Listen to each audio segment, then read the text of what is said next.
नमस्कार दोस्तों, मैं हूं बिहारी कृति और आप देख रहे हैं मेरे साथ बिहारी कृति ऑल इन वन।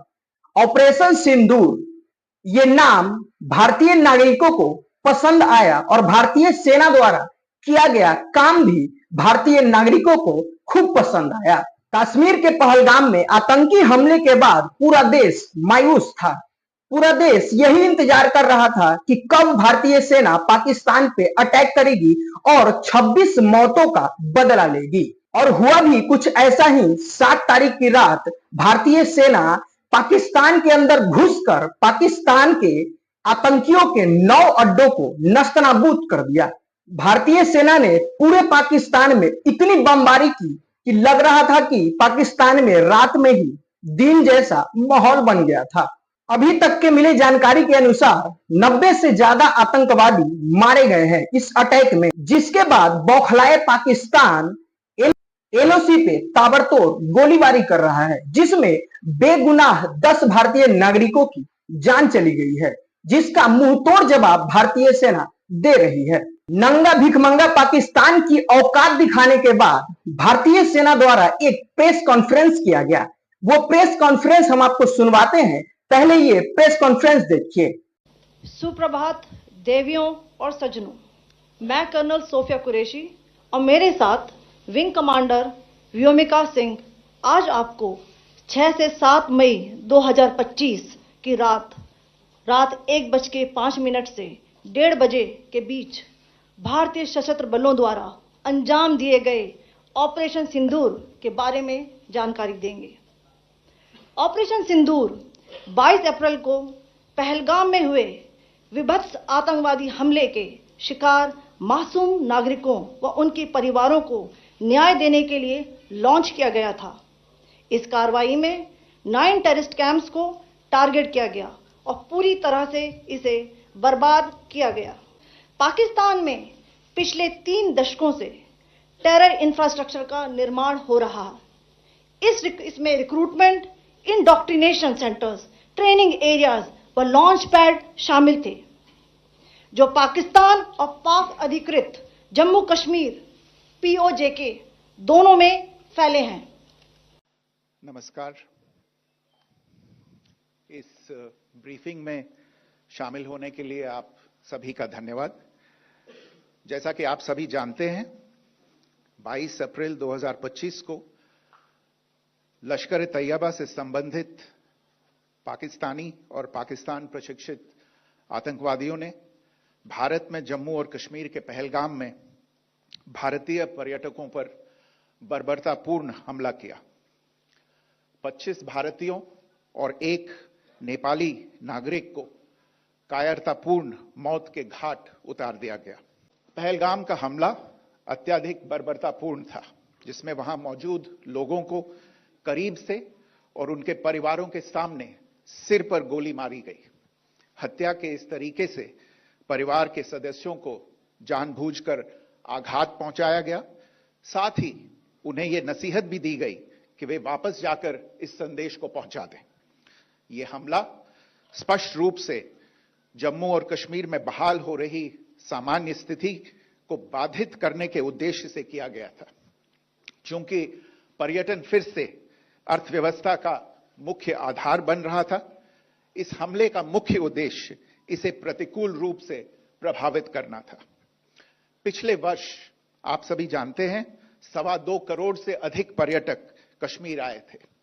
इस हमले का मुख्य उद्देश्य इसलिए संभवतः यह था कि इस संघ राज्य क्षेत्र में विकास और प्रगति को नुकसान पहुंचाकर इसे पिछड़ा बनाए रखा जाए और पाकिस्तान से लगातार होने वाले सीमा पार आतंकवाद के लिए उपजाऊ जमीन बनाने में सहायता की जाए। हमले का यह तरीका जम्मू और कश्मीर और शेष राष्ट्र दोनों में सांप्रदायिक दंगे भड़काने के उद्देश्य से भी प्रेरित था।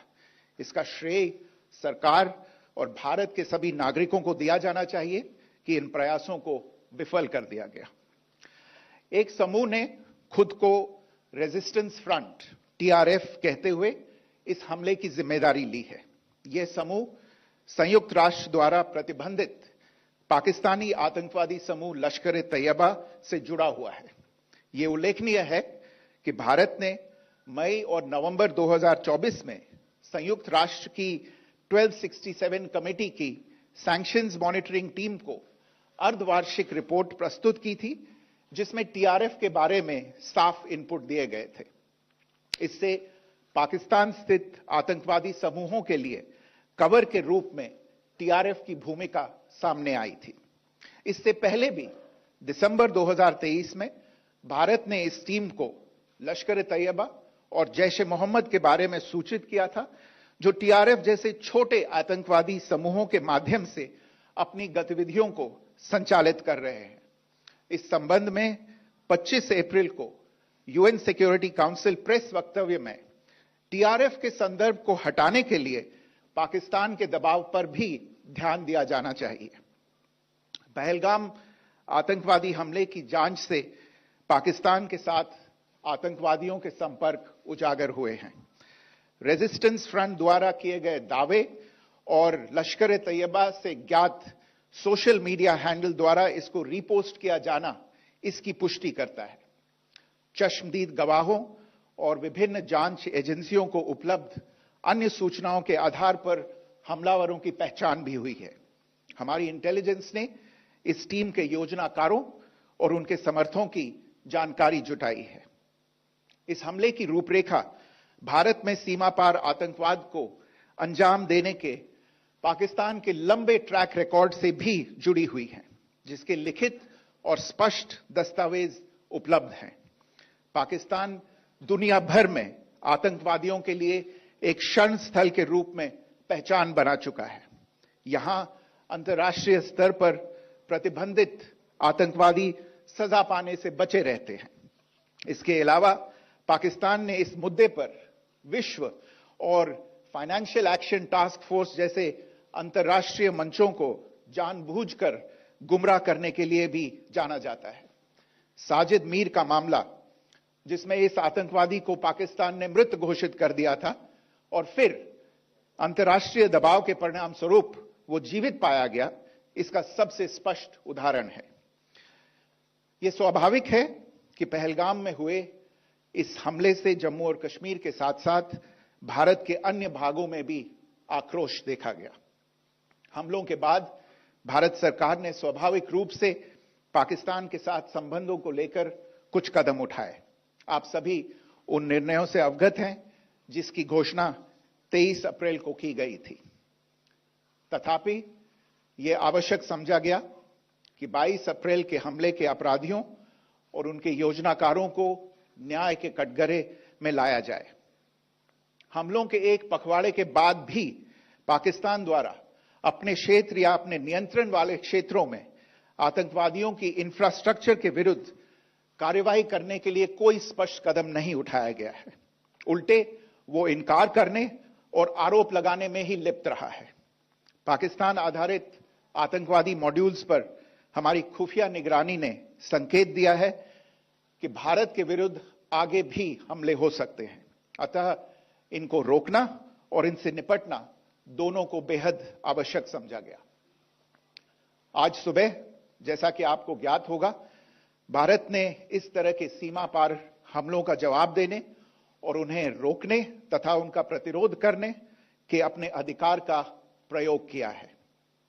यह कार्यवाही नपीतुली, नॉन एस्केलेटरी, आनुपातिक और जिम्मेदारीपूर्ण है। यह आतंकवाद की इंफ्रास्ट्रक्चर को समाप्त करने और भारत में भेजे जाने वाले संभावित आतंकवादियों को अक्षम बनाने पर केंद्रित है। आपको यह भी स्मरण होगा कि 25 अप्रैल 2025 को संयुक्त राष्ट्र सुरक्षा परिषद ने पहलगाम आतंकवादी हमले पर एक प्रेस वक्तव्य जारी किया था, जिसमें आतंकवाद के इस निंदनीय कार्य के अपराधियों, आयोजकों, फाइनेंसरों और प्रायोजकों को जवाबदेह ठहराने और उन्हें न्याय के दायरे में लाने की आवश्यकता पर जोर दिया गया था। भारत की आज की इस कार्रवाई को इसी संदर्भ में देखा जाना चाहिए। भारतीय सेना ने जो किया वो तारीफ के काबिल है। ऑपरेशन सिंदूर के लिए भारतीय सेना को सैल्यूट तो बनता है, लेकिन नंगा भिखमंगा पाकिस्तान से कहना चाहता हूं कि अगर तेरे पिछवाड़े में दम है तो भारतीय सेना से मुकाबला करो। बेगुनाह लोगों पे गोलीबारी करके उनका जान मत लो। पाकिस्तान को एक और बात कहना चाहता हूं कि अगर तुम अपनी सलामती चाहते हो तो यहीं पे सरेंडर कर जाओ, नहीं तो नक्शा से तुम्हारा नामो निशान मिट जाएगा, इतिहास के पन्नों में दर्ज हो जाओगे। आप भारतीय सेना के बारे में क्या सोचते हैं और डरपोक पाकिस्तान के बारे में क्या सोचते हैं, कमेंट में जरूर बताइएगा। वीडियो अच्छा लगा तो वीडियो लाइक कर दीजिए, चैनल पर नए हैं तो चैनल को सब्सक्राइब कर लीजिए और वीडियो शेयर जरूर कीजिएगा।